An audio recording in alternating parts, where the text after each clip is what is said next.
आज हम Haryana registration and regulation of societies act 2012 की गहराई में उतर रहे हैं। हाँ, ये एक्ट काफी महत्वपूर्ण है हरियाणा में सोसाइटीज के लिए। बिल्कुल, हमारे पास ये कानून का टेक्स्ट है और हमारा मिशन ये समझना है कि ये समूह मतलब सोसाइटीज कानूनी तौर पर कैसे काम करती हैं, उनके फैसले कैसे होते हैं और इन पर नजर कौन रखता है।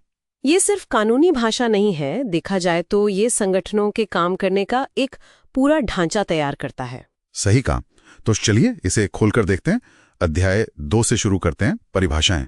हाँ, परिभाषाएं बहुत जरूरी हैं, ये नींव है। सबसे पहले सोसाइटी ही देख लेते हैं। हाँ, सोसाइटी क्या मतलब है इसका एक्ट के हिसाब से? देखिए, ये कोई भी संगठन है जो इस एक्ट के तहत रजिस्टर्ड हो या माना गया हो कि रजिस्टर्ड है। अच्छा। और इसमें मतलब वो सोसाइटीज भी शामिल हैं जिन्हें सरकार या किसी लोकल बॉडी से मदद मिलती है।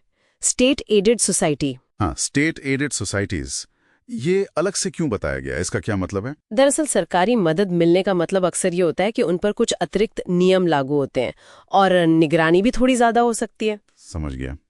अच्छा, फिर एक और महत्वपूर्ण शब्द है गवर्निंग बॉडी। हाँ, ये सिर्फ एक नाम नहीं है, ये वो कार्यकारी समिति या प्रबंधन समिति है जो सोसाइटी के रोजमर्रा के कामकाज और प्रबंधन के लिए मतलब सीधे तौर पर जिम्मेदार है। तो पता होता है कि फैसले कौन ले रहा है, काम कौन करवा रहा है। बिल्कुल, ये स्पष्टता लाता है। अच्छा, एक और परिभाषा है जो थोड़ी अलग है, डिफंक्ट सोसाइटी, निष्क्रिय सोसाइटी। हाँ, डिफंक्ट सोसाइटी ये वो है जो कोई कामकाज नहीं कर रही है या जिसने अपने सालाना रिटर्न वगैरह वक्त पर नहीं भरे हैं। हाँ बिल्कुल, या तो कारोबार बंद है या फिर लगातार तय समय तक अपने जो भी कानूनी दस्तावेज जमा करने होते हैं वो नहीं किए। लेकिन एक्ट में इसकी परिभाषा क्यों दी गई है? मतलब जो निष्क्रिय है उससे क्या लेना देना? ये महत्वपूर्ण है क्योंकि ऐसी सोसाइटीज कागजों पर तो होती हैं पर असल में कुछ करती नहीं।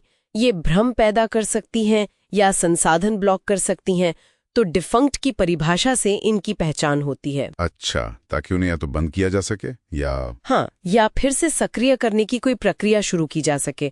सिस्टम को साफ रखने जैसा है ये। ठीक है। और हाँ, एक चीज और थी परिभाषाओं में, मेजा यानी वयस्क।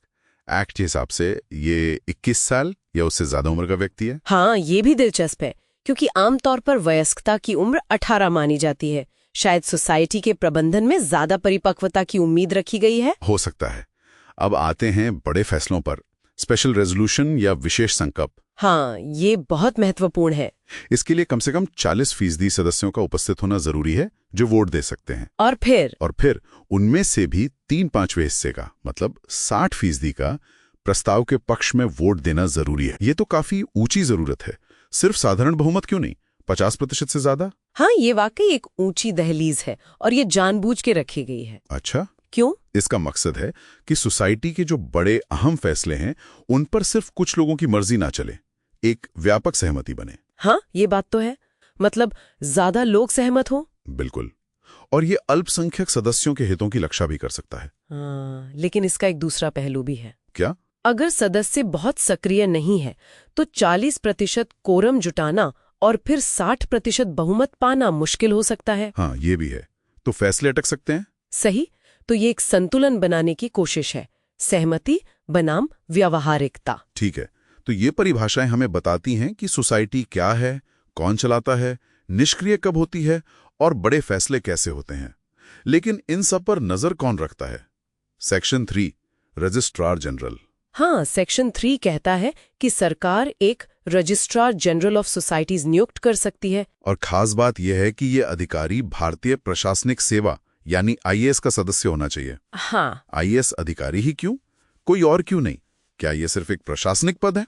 नहीं, इसे बड़े परिप्रेक्ष्य में देखें तो एक आईएएस अधिकारी को नियुक्त करने के पीछे शायद मंशा ये है कि इस पद पर अनुभव, निष्पक्षता और एक राज्य स्तरीय दृष्टिकोण वाला व्यक्ति हो। अच्छा। ये सिर्फ एक पद नहीं है, ये पूरे राज्य में हजारों सोसाइटीज के कामकाज की निगरानी, उनके रजिस्ट्रेशन, उनके नियमन के लिए एक केंद्रीय प्राधिकरण बनाने जैसा है। इससे एक रूपता आती है, जवाबदेही तय होती है। समझ गया।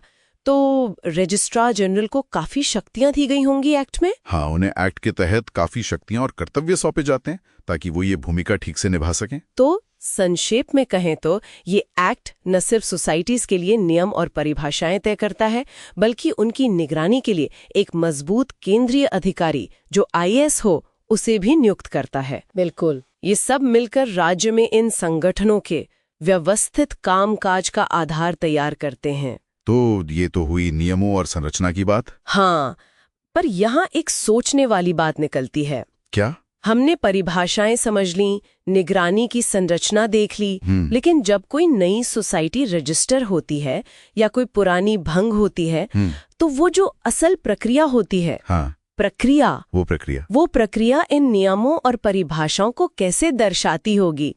क्या वो प्रक्रिया इन सिद्धांतों का सही प्रतिबिंब है? ये आगे सोचने वाली बात है।